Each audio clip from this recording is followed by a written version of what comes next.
John Grisham at the Blumenthal Center as part of the Public Library Centennial. He was so excited about that event.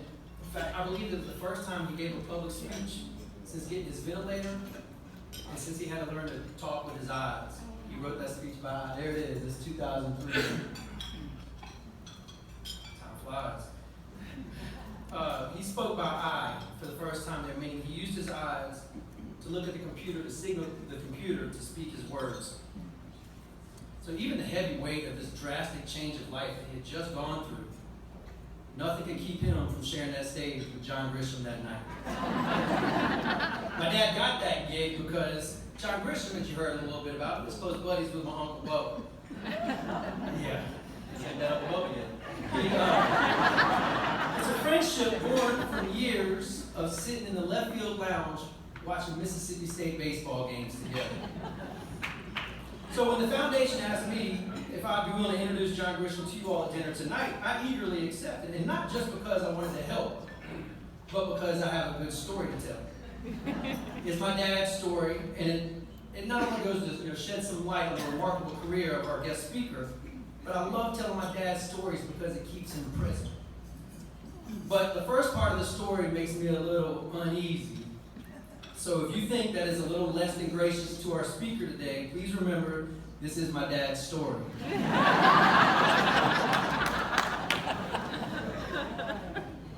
When John Grisham published his first novel, A Time to Kill, it was not popular. You know what? I don't feel comfortable saying that. You're sitting right there. I'm going to read this part directly from my father's 2003 introduction, so you all know these are his words, not mine. When John wrote his first novel, A Time to Kill, not much of anybody bought it.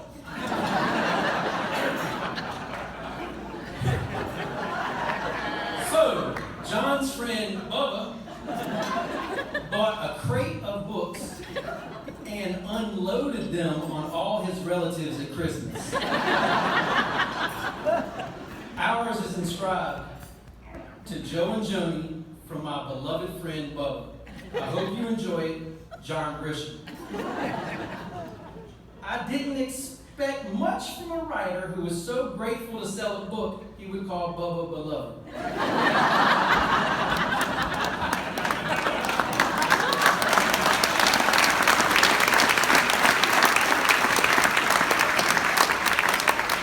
So who knows what my dad's expectations really were about A Time to Kill.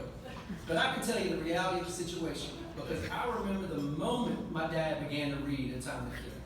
It was in the afternoon of December 28, 1989. I also remember the moment my dad finished A Time to Kill. It was in the evening of December 28, 1989. He said it had been years since my dad said it had been years since he sat through and read an entire book in a single sitting. But he didn't lift his head up from Time to Kill except for catch his breath and then jump back in. He recognized A Time to Kill as one of the most important and powerful pieces of literature of his generation.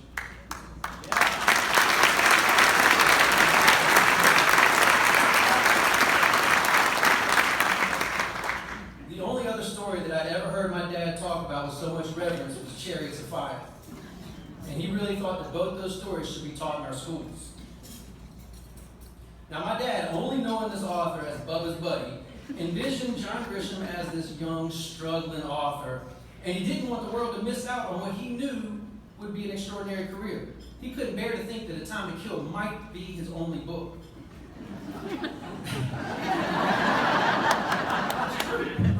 So, on January 4th, a week after he finished A Time to Kill, he sent a letter to John Grisham encouraging him to keep writing.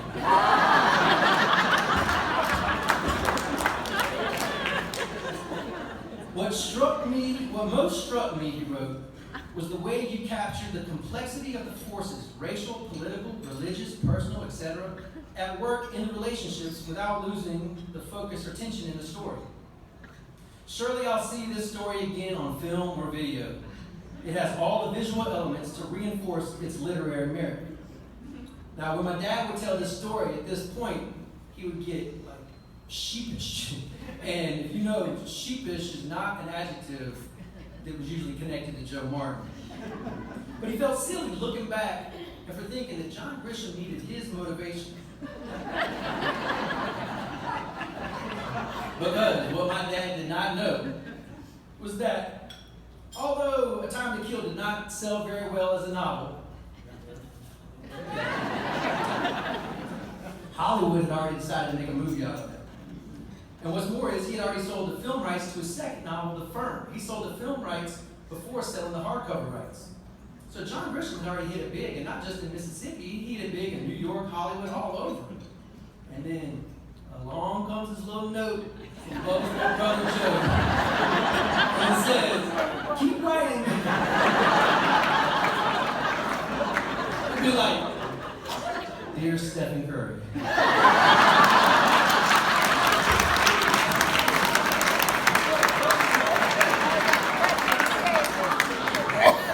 You should keep shooting the basketball. Now, my dad's punchline to that story was always, when I sent the letter to John Grisham, he was an unknown author. But by the time the letter got to John Grisham, he was already booked on Oprah. A Time to Kill went on to be a bestseller and sold 25, 30 million copies. Now, my dad usually told this story in a self-deprecating way because John Grisham is internationally famous. But every now and then I hear him say, "What if it weren't for that letter?" Who knows? So, possibly riding the wave of that letter, John Grisham decided to keep writing. He has published 40 books and has sold hundreds of millions of copies. The lineup of those books read like a World Series championship roster. You get A Time to Kill, then The Firm, then Pelican Brief, and The Client, The Chamber goes on. All big hitters.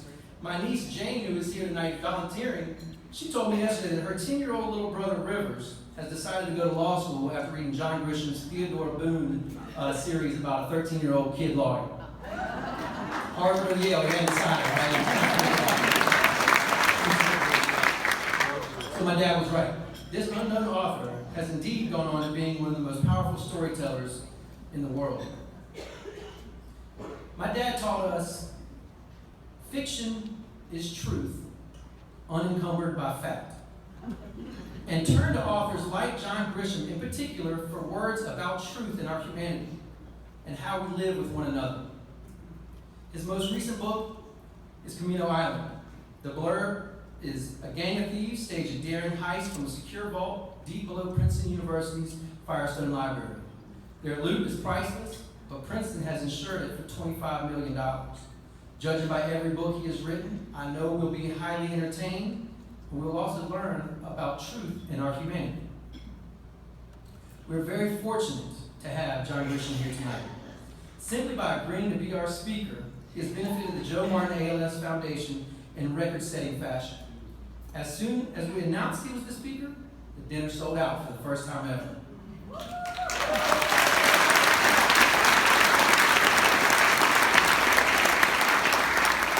We've already raised $118,000, nearly double where we were this time last year. And all of that fundraising and awareness is so important because it is very expensive to live with ALS. My dad said, things beyond the reach of most individuals are easily within the grasp of a caring community. Remember, on any given day, any given person can do something towards creating a healing environment. So on behalf of my father and the foundation, thank you, Mr. Grisham, for what you have done for us tonight. It is one of the highlights of my life to say, please welcome John Grisham.